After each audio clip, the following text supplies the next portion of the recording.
अस्सलाम वालेकुम जी। क्या हाल चाल है आप सबके। उम्मीद है आप सब ठीक होंगे। आज जो हम रोमेनिया डंकी सीरीज में जो पहली वीडियो बनाने जा रहे हैं उसमें हम ये डिस्कस करेंगे, क्या रोमेनिया से डंकी लगाना सही फैसला है या गलत फैसला है।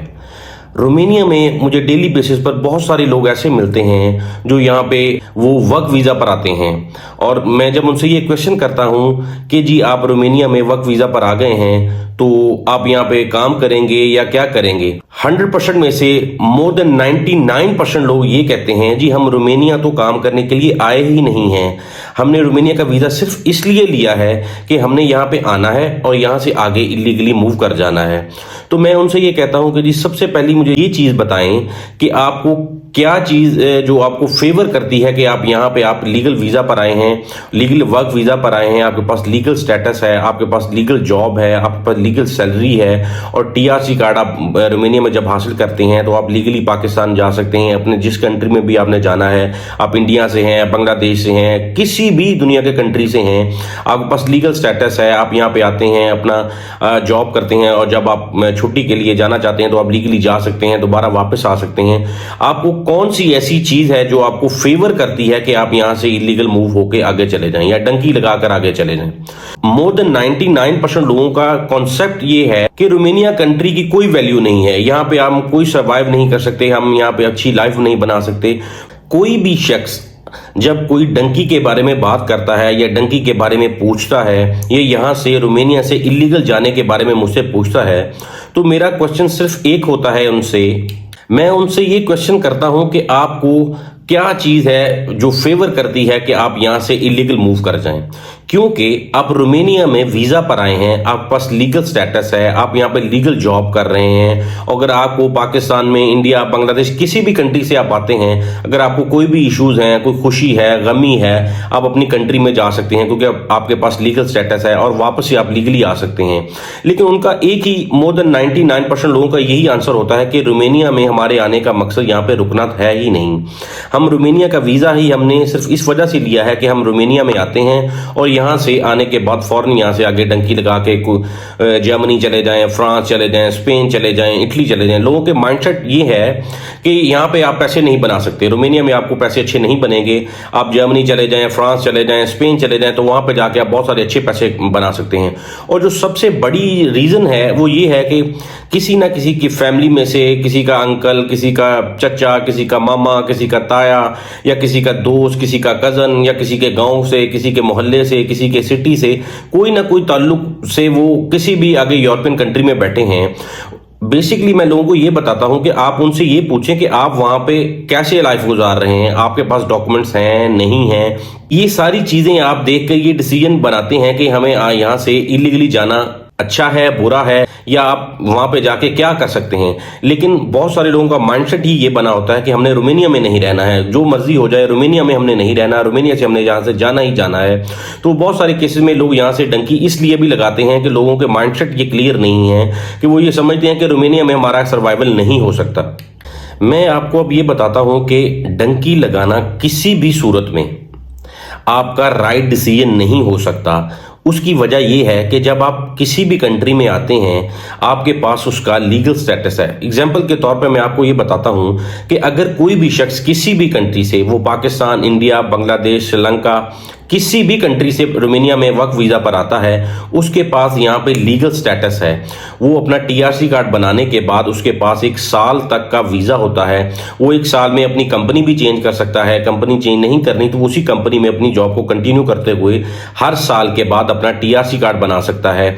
और यहाँ पे जब आपके 5 टीआरसी कार्ड बन जाते हैं तो उसके बाद फिर आपको 5 साल का टीआरसी कार्ड रोमेनियन अथॉरिटीज देते हैं, और 8 साल के बाद यहाँ पे आपको परमानेंट रेजिडेंस मिल जाती है। जब आपको यहाँ पे परमानेंट रेजिडेंस मिल जाती है तो आप लीगली यहाँ से मूव कर सकते हैं। अगर आपने अपनी परमानेंट रेजिडेंस से पहले यहाँ से मूव करना है, उस टाइम पे आपके पास सिर्फ 2 ऑप्शंस हैं। एक तो आप लीगली मूव करेंगे, आप इलीगली मूव करेंगे।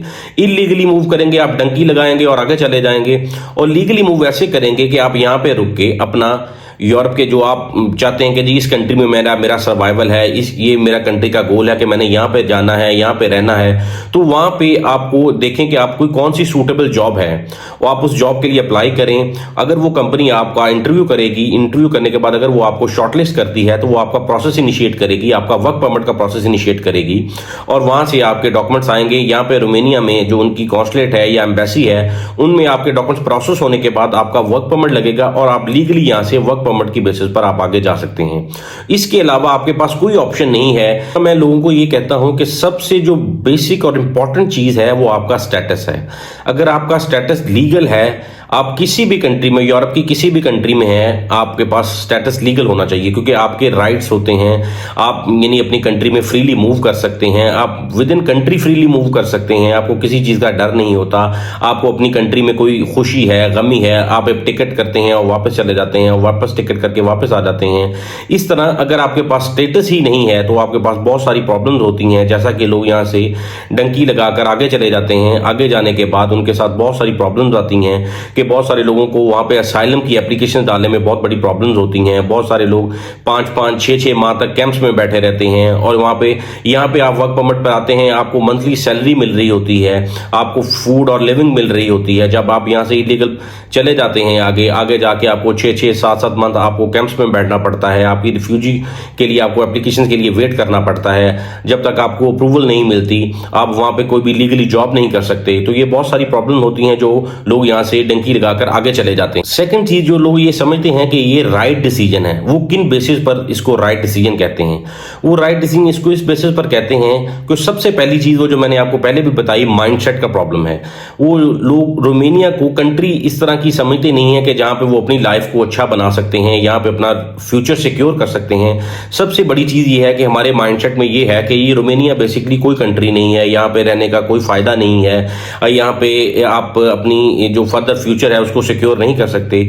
इस वजह से सबसे बड़ी चीज ये है। और सेकंड ये चीज है कि किसी का दोस्त, किसी का कजन, किसी का फैमिली मेंबर आगे यूरोप में बैठा है, वो कहता है जी छोड़े यार रोमानिया में, रोमानिया कोई कंट्री है, रोमानिया तो एक छोटी सी कंट्री है, यहाँ पे तो गरीब लोग रहते हैं, ये है वो है, आप जर्मनी आ जाओ, स्पेन आ जाओ, इटली आ जाओ, फ्रांस आ जाओ। तो इस वजह से भी बहुत सारे लोग ये डिसीजन लेते हैं कि वो यहाँ से इलीगल यहाँ से मूव करते हैं, यहाँ से डंकी लगाने पर मजबूर हो जाते हैं। लेकिन ये डिसीजन किसी भी तरह से आपके लिए बेहतर नहीं है। लास्ट में अब मैं अपना वीडियो में ओपिनियन देता हूँ। राइट और रॉन्ग आपने खुद फैसला करना है कि आपके लिए क्या अच्छा है, क्या बुरा है। मैं अपना ओपिनियन ये दे सकता हूँ कि अगर रोमानिया में कोई भी वर्क वीजा पर आता है तो उसे बेहतर ये है कि वो यहाँ पे लीगली स्टे करे, और अगर वो ये चाहता है कि मैंने आगे मूव करना है तो वो यहाँ पे अपना टाइम गुजारे, अपना यहाँ पे परमानेंट रेजिडेंस लेने के बाद वो मूव करे। और सेकंड ऑप्शन में वो यहाँ पे आता है और अपना वो चाहता है कि मैंने फ्रांस, जर्मनी, स्पेन, इटली या किसी भी यूरोपियन कंट्री में आगे जाना है, तो वो यहाँ पे सर्च करे, वहाँ पे जॉब फाइंड करे और वहाँ पे अपना इंटरव्यू देने के बाद अगर वो आपको शॉर्टलिस्ट करते हैं, वो आप डॉक्यूमेंट्स का प्रोसेस करेंगे, वो आपके डॉक्यूमेंट्स यहाँ पे रोमानिया में भेजेंगे। आप रोमानिया में वहाँ पे उनके कॉन्सुलेट में जाएंगे या एम्बेसी में जाएंगे, प्रॉपर वीजा लें, वर्क वीजा लें और वीजा लेने के बाद आप यहाँ से मूव करें।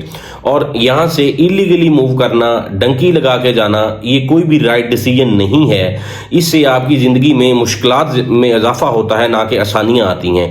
वो आप किसी भी एंगल से आप अगर ये डिसीजन लेते हैं कि यहाँ से इलीगल मूव होने के बाद वहाँ पे जाके आपकी लाइफ सिक्योर हो जाएगी, आपकी लाइफ अच्छी हो जाएगी, तो ये आपकी गलत फहमी है। यहाँ से इलीगल जाने के बाद यूरोप की जो अभी जो लॉज चेंज हो रहे हैं, इसकी वजह से डिफिकल्टीज ज़्यादा हो रही हैं, लोगों को असाइलम लेने में भी प्रॉब्लम हो रही हैं, जिसकी वजह से ये कभी भी राइट डिसीजन नहीं हो सकता कि आप यहां से इलीगल डंकी लगाकर आगे चले जाएं। जी, हमने इस वीडियो में ये जाना कि क्या डंकी लगा के जाना राइट डिसीजन है या रॉन्ग डिसीजन है।